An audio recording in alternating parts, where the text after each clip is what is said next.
नमस्कार किसान दोस्तों। खरपतवार किसान के लिए एक बहुत ही बड़ी चुनौती है। पहले के समय में यांत्रिक विधि से खरपतवार को हटाया जाता था, यानी कि कुल्पा या डोरा के माध्यम से खरपतवार को हटाया जाता था। लेकिन अब लगभग हर किसान अपने खेतों में खरपतवार नाशक दवा का प्रयोग करने लगा है। कभी कभी सही जानकारी के अभाव में बहुत ही बड़ा नुकसान हो जाता है। खरपतवार के साथ साथ हमारी फसल को भी झटका लगता है और हमारी पैदावार घट जाती है, जिससे हमें नुकसान का सामना करना पड़ता है। इसलिए खरपतवार नाशी दवा का प्रयोग करने से पहले इस वीडियो को एक बार अंत तक जरूर देखें। आज के इस वीडियो में मैं आपको खरपतवार नाशी दवा के प्रयोग के बारे में पूरी जानकारी देने वाला हूं। इसके क्या क्या फ़ायदे व क्या नुकसान हैं, दवा का प्रयोग करते समय हमें कौन कौन सी सावधानियाँ रखनी चाहिए, किस प्रकार इसका प्रयोग करना चाहिए और ऐसी कौन सी गलतियाँ हमें नहीं करनी है जो कि हमारी पैदावार को प्रभावित करती हैं। इसके लिए इस वीडियो को अंत तक ज़रूर देखें। नमस्कार किसान दोस्तों, स्वागत है आप सभी का हमारे इस यूट्यूब चैनल आदर्श किसान पर। वीडियो शुरू करने से पहले आप सभी से एक निवेदन है कि आप वीडियो तो पूरा देख लेते हो लेकिन सब्सक्राइब नहीं करते हैं। इसलिए अगर अभी तक आपने हमारे चैनल आदर्श किसान को सब्सक्राइब नहीं किया है तो चैनल को सब्सक्राइब जरूर कर लें।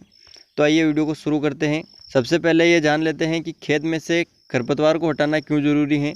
खेत में खरपतवारों के रहते फसल के उत्पादन में 20 से 50% तक की कमी हो सकती है, क्योंकि फसल को बढ़ने के लिए अधिक से अधिक जगह, नमी और प्रकाश की आवश्यकता होती है, जो कि खरपतवार के रहते नहीं मिल पाता है।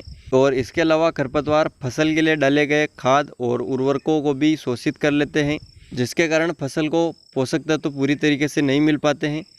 और इसके अलावा खरपतवार फसल को नुकसान पहुंचाने वाले अनेक प्रकार के कीड़े मकोड़े, कीटाणुओं और बीमारियों को भी आश्रय देते हैं। इस प्रकार से खरपतवार की उपस्थिति हमारी फसल को काफ़ी ज़्यादा प्रभावित करती है। इसलिए कोई भी फसल हो उसे हमेशा खरपतवार रहित रखना आवश्यक है। अब खरपतवार नाशक दवा के कार्यप्रणाली और उसके लाभ हानियों के बारे में जान लेते हैं, यानी कि इन दवाओं से हमें कितना नुकसान और कितना फ़ायदा होते हैं। विभिन्न दवाइयों की कार्यप्रणाली अलग अलग होती हैं।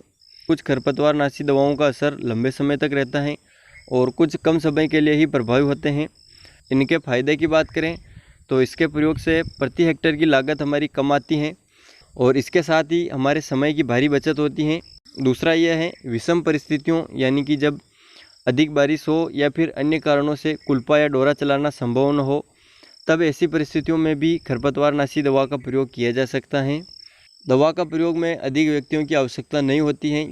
कभी कभी इसका प्रयोग फसल की असामान्य चाल को रोकने के लिए भी किया जाता है, यानी कि जब फसल असामान्य रूप से वृद्धि कर रही हो तब इसके प्रयोग से फसल की चाल को कम किया जा सकता है या फिर नियंत्रित किया जा सकता है। आदर्श परिस्थितियों में ये दवाएं बहुत ही अच्छा रिजल्ट देती हैं।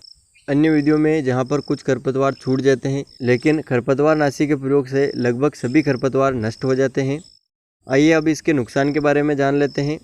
ये दवाएँ हमारे पर्यावरण को और हमारे खेत को नुकसान पहुँचाती हैं और साथ ही ये हमारी फसल को भी नुकसान पहुँचाती हैं।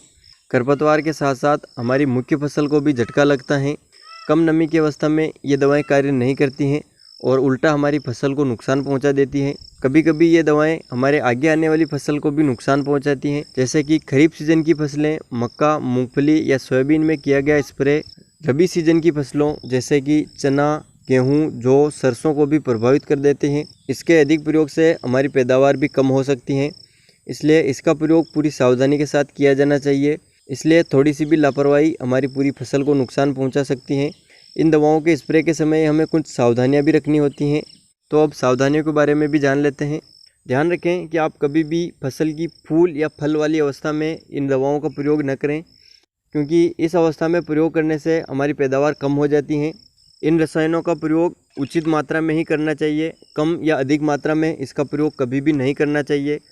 अधिक मात्रा में प्रयोग करने से ये हमारी फसल को भी नुकसान पहुंचा सकती हैं और कम मात्रा में प्रयोग करने से खरपतवार नष्ट नहीं होते हैं और खरपतवारों में प्रतिरोधक क्षमता उत्पन्न हो जाती है। और अगला यह है कि इन दवाओं का उचित समय पर ही छिड़काव किया जाना चाहिए। अगर छिड़काव समय से पहले या समय के बाद में किया जाता है तो लाभ की जगह हमें नुकसान होने की संभावना अधिक हो जाती है। इसलिए फसल कितने दिनों की है इसके हिसाब से ही खरपतवार नाशी दवा का चुनाव करना चाहिए। पूरे खेत में इनका एक समान छिड़काव होना चाहिए। छिड़काव के समय मौसम का साफ होना जरूरी है। इसके अलावा दवाई की पैकेजिंग और एक्सपायरी डेट के बारे में भी जान लेना ज़रूरी है। एक्सपायर हो चुकी दवा का प्रयोग नहीं करना चाहिए। अगर आप इन सभी बातों का ध्यान रखते हैं तो आप खरपतवार नाशी दवा का पूरा लाभ उठा सकते हैं और इनके साइड इफ़ेक्ट से भी बचा जा सकता है। आज के इस वीडियो में बस इतना ही। वीडियो पसंद आया हो तो वीडियो को लाइक करें, चैनल को सब्सक्राइब जरूर कर लें। मिलते हैं अगले वीडियो में। धन्यवाद दोस्तों।